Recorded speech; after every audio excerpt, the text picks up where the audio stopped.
Good morning, students. How are you? I hope you all are fine. Okay, so take out your page number 13.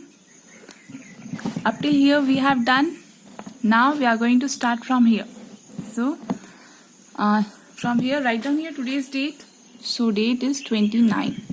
Okay, now onwards I will use pen. Why? Because few parents told me they are not able to see the content. Okay, आप यहाँ पे जो मैं लिखती हूँ आपको समझ में नहीं आ रहा, लेकिन मैं यहाँ पे सिर्फ आपको एक्सप्लेन करने वाली हूँ. आपको PDF स्नैप स्क्रीनशॉट में आपको शेयर करूंगी, आप उसी में से आंसर्स लिखोगे. ओके, सो आप पेंसिल ही यूज करोगे. Okay, use pencil. Now write down your today's date 29/6/2021. Okay, so Why don't we start the business of preparing mango pulp? तो यहाँ पे लेडीज क्या सोच रहे हैं कि क्यों ना वो मैंगो पल्प का एक बिजनेस स्टार्ट करे. मैंगो पल्प क्या होता है? It's a fruit juice. Okay, mango juice.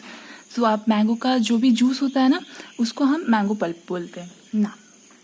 Some women associated with women अमरा bank want to start a small scale industry of preparing a mango pulp at home.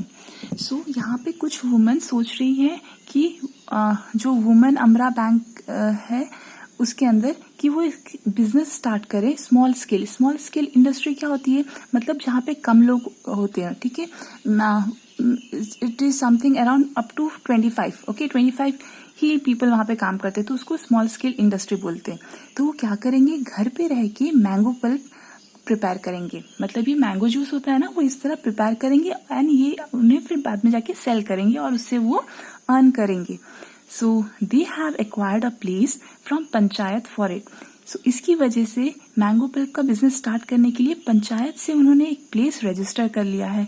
ठीक है, अभी वहां पे they have saved ₹74,000 last year का जो उन्होंने amount को सेव करके रखा है वो कितना है उनके पास? ₹74,000. ओके, और ये पूरे लास्ट ईयर में उन्होंने सेव किया था.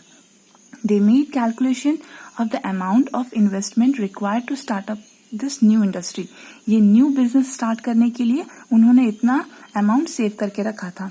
So Madhuben prepared a list of required items before starting this work. So ये बिजनेस स्टार्ट करने से पहले उन्होंने कुछ पहले से आइटम्स जो चाहिए उन्हें उसका एक लिस्ट बना के रखा था. Now these items should be purchase in the beginning of the work. So ये सारे आइटम्स उन्हें वर्क स्टार्ट करने से पहले परचेज करना था. The cost and the number of item of these things are given in the following table. So इसके लिए क्या क्या बिजनेस के लिए इम्पोर्टेंट है वो हम यहाँ पे देखने वाले हैं. Okay, so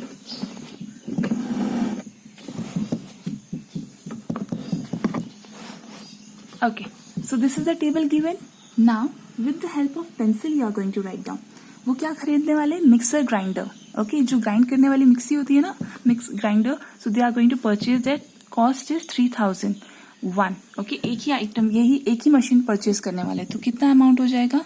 it is ₹3,000. इन दोनों को आप मल्टीप्लाई करोगे. कैसे मल्टीप्लाई करोगे? 3 1s are 3 and 3 zeros are so here. Now next is thermocol ice box. Okay, so store करने के लिए ये चाहिए आपको. तो ये कितना है? 2,000. और कितने चाहिए आपको? 20 आइटम्स चाहिए. सो 2 × 2 कितना होता है? 4. And how many zeros are there? Here 3, here 1. So 4 zeros. 1 2 3 4. Okay, ना बिग पॉट. एक बिग पॉट चाहिए. कितने रुपीज का आ रहा है वो? 1,000 रुपीज का है. कितने आइटम्स होंगे? 4 आइटम्स होंगे. मतलब 4 ऐसे बिग पॉट खरीदेंगे वो लोग. सो 4 1s are 4 and 3 zeros are there. Now tray and knife. So 3 2s are 6 and 3 zeros are there. 75 2s are. So it is 150 and here 1 0. आपको ये डायरेक्ट माइंड में कैलकुलेट करना है. मैंने कैसे कैलकुलेट किया? 2 5 कितना होता है? 10 होता है ना, तो मैंने यहाँ पे 0 लिखा, 1 यहाँ पे बोरो किया. 2 7 कितना होता है? 14 प्लस 1 15. तो मैंने यहाँ पे 15 लिख दिया और लास्ट में एक 0 था तो यहाँ पे 0. अब आप इसको ऐड करोगे तो ये 54,500 होता है. ओके, ना इतना उनका एक्सपेंडिचर था. ओके, कितना उनका बिल बन रहा है ना, कितना खर्चा होने वाला है, that they are going to see you. ना when they have extract the pulp from mango से उन्होंने जब पल्प एक्सट्रैक्ट किया तो वेट उसका 1/3 ऑफ मैंगो था. मतलब मैंगो में से जितना जूस निकला ना वो सिर्फ 1/3 था. they have planned to extract the pulp from 6,000 kg of mangoes in a month. So एक मंथ के अंदर वो 6,000 kg के मैंगोज से एक्सट्रैक्ट करते थे. Okay, so how much mango pulp will be prepared. Okay, total कितने मैंगोज थे उनके पास? 6,000 थे. आपने 6,000 लिखा है, डिवाइडेड बाय 3. ओके, आप इसको ऐसे भी लिख सकते हो 6,000 मल्टीप्लाई बाय 1/3, क्योंकि आप 1/3 कर रहे हो ना, तो 1/3 में क्या हो रहा है? It's nothing but 6,000 divided by 3.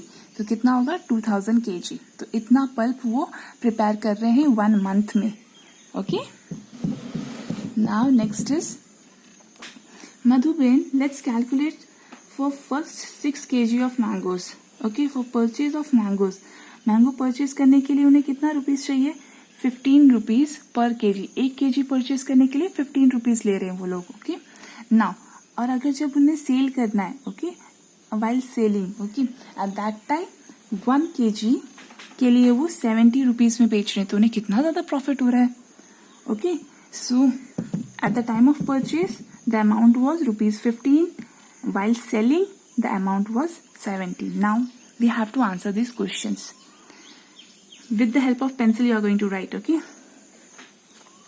if we extract a mango pulp from 6 kg of mangoes, 6 kg mangoes हैं आपके पास और आप उसमें से pulp extract कर रहे हो, तो उसमें से कितना निकलेगा? That is 6 divided by 3. Okay, क्योंकि 6 kg है और pulp आपका सिर्फ 1/3 आने वाला था, इसलिए. Okay, now total amount of to be paid for 6 kg mangoes is 6 multiply by amount. आपको पता है आपने 6 kg मैंगो परचेज किया है और 15 रुपीज. अमाउंट कितना है? 1 kg का 15 रुपीज है, तो 15 से मल्टीप्लाई करोगे, 15 6 90. The amount received by selling 2 kg of mangoes. अब आप सेल कर रहे हो मैंगोज को, तो यहाँ पे 2 kg. Okay, so write down 2 kg. And कितने रुपीज में आप सेल कर रहे हो? 70 rupees. So 2 multiply by 70, that is 140 rupees. Therefore, the amount by selling the pulp prepared from 6 kg of mangoes equals to. अब उनका कितना सेलिंग ऑफ पल्प हो रहा है? ओके, उन्होंने कितना परचेज किया, फिर कितना सेल किया, तो यहाँ पे परचेजिंग अमाउंट था उनका. ओके, इतना रुपये उन्होंने मैंगो खरीदने में खर्च कर दिया. एंड नाउ उनको कितना फिर सेल करने के बाद कितना प्रॉफिट हुआ था? Rupees 140. So 140 minus rupees 90 equals to 150. Now if you prepare mango pulp of 6,000 kg mangoes, अगर आप 6,000 kg मैंगोज का पल्प प्रिपेयर कर रहे हो, तो कितना अर्न करोगे? 1 kg में आपको 50 रुपीज अर्न हो रहे हैं, तो तो आप 6,000 kg के लिए कितना अमाउंट करोगे? So that is 1000 multiplied by 50, that is 50,000. Okay, so 1 kg में आपका प्रॉफिट कितना हो रहा है? 50 रुपीज. तो अभी नेक्स्ट 6,000 रुपीज kg के मैंगो में आप और 1000 अर्न कर सकते हो. That is 50 multiply by 1000, that is 50,000. Now next is all women are very happy for this plan. So इस बिजनेस से सब लोग बहुत खुश थे, सबको बहुत प्रॉफिट हो रहा था और सब मस्ती कर रहे थे, मजे कर रहे थे. Okay, so now next question is Anita. I have found out another small calculation, that is 1500 kg ice will be required every month. हर एक मंथ में 1500 kg आइस चाहिए. Okay, its cost is ₹2 per kg. Okay, therefore the monthly expense, इतनी KG आप ice buy कर रहे हो और 1 kg का प्राइस कितना है? 2 rupees. So 1500 multiply by 2, that is ₹3000. Packaging charge, अब आप वो रिक्शा में लेके जा रहे हो आइस को, ठीक है, तो रिक्शा का भी तो कुछ चार्ज लगेगा ना, तो टोटल कितना चार्ज होता है rickshaw and packaging? That is 3000 rupees. Next is, so the totally expense for buying mangoes and selling the mango pulp is ₹50,000. Okay, so अभी हम लोगों ने यहाँ पे देखा था it is 50,000. So next is Madhuben. Oh, how nice. From this calculation we know that our bank will earn 44,000 per month. So इस calculation से हमें पता चल रहा है कि हमारे बैंक 44,000 अर्न करने वाला है. So only up to this much. So goodbye, take care. सिर्फ आज के लिए इतना ही है. Only 2 questions we have done, this one and this one. और ये थोड़ा सा हम लोगों ने अच्छे से explain किया. Okay, so it's done. All these 3 questions you have to write down in your notebook. So goodbye, take care.